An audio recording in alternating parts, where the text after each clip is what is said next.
Bueno, hau erdi mailako ziklo bada, eta gehien bat praktikoan dago oinarrituta, ze 30 ordutatik 14 tailerreko orduak dira.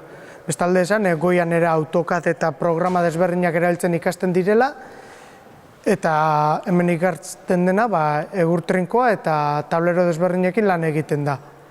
Aipatu ere bai, arotz falta handia dagoela eta ezagutuko duzuen dual ereduan sartzen diren ikasleen ehuneko oso altua denak ez esatearren lanean gelditzen direla.